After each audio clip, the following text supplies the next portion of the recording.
4월 7일 재보궐선거 이후에 여야는 각각 차기 지도부를 구성하느라 분주한 모습인데요. 어제 여당 당대표 예비 경선이 있었는데 화두는 정권 재창출을 위한 적임자였습니다.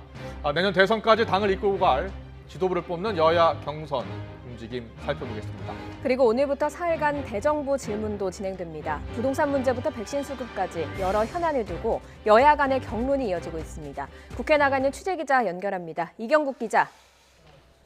네, 국회입니다. 네, 재보궐선거 끝나고 이제 대선 전국 돌입을 앞둔 중요한 시기입니다. 여야 모두 차기 지도부를 꾸리느라 분주하죠? 네, 그렇습니다. 여야 할 것 없이 대선 전국을 이끌어갈 차기 지도부 구성에 여념이 없습니다. 먼저 민주당은 당대표 선거전이 본격적으로 시작됐습니다. 어제 진행된 예비 경선을 통해서 우원식, 홍영표, 송영길, 중진 3파전 구도가 확정됐습니다. 다음 달 2일에 열리는 전당대회까지 치열한 당권 경쟁을 벌일 예정인데요. 후보들은 오늘 일제히 호남을 찾아서 방송 출연 등 개인 일정을 소화한 뒤에 오후 5시쯤 첫 토론회를 진행합니다. 4월 재보궐선거에서 매서운 민심을 확인한 만큼 후보들 모두 민생과 개혁에 방점을 찍을 것으로 보입니다. 하지만 홍영표 후보는 친문 핵심, 우원식, 송영길 후보 역시 사실상 범친문으로 분류가 되는데요. 정작 후보들 사이에서도 개파 논쟁까지 가열되고 있는 상황입니다. 여기에 신임 원내대표에도 친문인 윤호중 의원이 당선돼서 개파 정치로 돌아가는 것 아니냐는 비판이 커지고 있는데요. 이를 의식한 듯이 공식 업무를 시작한 윤호중 원내대표 겸 비상대책위원장은 변화와 쇄신을 누차 강조했습니다. 들어보겠습니다.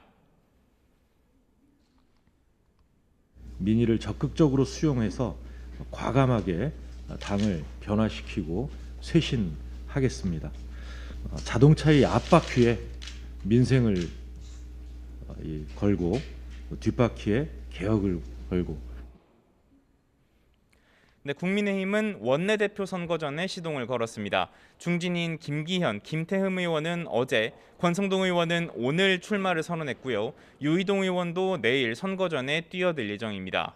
새 원내대표는 이르면 이달 26일에 선출될 전망입니다. 국민의힘은 이후 차기 당대표도 뽑아야 하는 상황입니다. 후보로는 주호영 당대표 권한대행과 권영세, 조경태, 홍문표 의원 등이 거론이 됩니다. 여기에 초선인 김웅 의원이 출마 의사를 밝혔고 원외 인사들까지 물망에 오르면서 일찍이 혼란을 예고한 상황입니다. 재보궐선거 압승 이후에 긍정적인 기류가 만들어졌지만 국민의힘 새 지도부에게 주어진 과제는 막중합니다. 대선 전국을 이끌어가야 함은 물론이고 야권의 유력 주자로 떠오른 윤석열 전 검찰총장과의 관계 설정도 크나큰 숙제입니다. 국민의당과의 합당 등 야권 통합 역시 중요한 문제 중 하나입니다. 네, 오후부터는 대정부 질문이 한창 진행 중인데 어떤 내용이 나왔습니까? 네, 오후 2시부터 국회에서는 대정부 질문이 진행되고 있습니다. 오늘부터 사흘 동안 이어지는데요.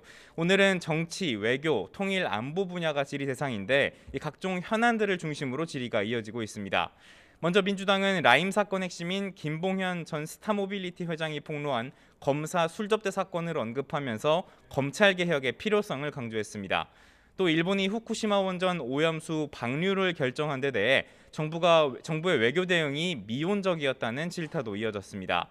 성난 부동산 민심을 의식한 듯이 민주당에서는 1주택자의 종부세 부과 기준을 완화해야 하는 것 아니냐 이런 질의도 있었는데요. 홍남기 국무총리 직무대행은 이 같은 의견도 함께 짚어보고 있다 이렇게 답했습니다. 반면 야당은 백신 수급 문제를 집중적으로 지적했습니다. 왜 한국이 백신 빈공국으로 전락했느냐는 주장인데요. 홍남기 국무총리 직무대행은 계약된 물량이 착실히 들어오면 11월 집단 면역 달성에는 문제가 없을 것이라며 이 백신 확보를 위한 외교적 노력에도 노력하고 있다고 강조를 했습니다.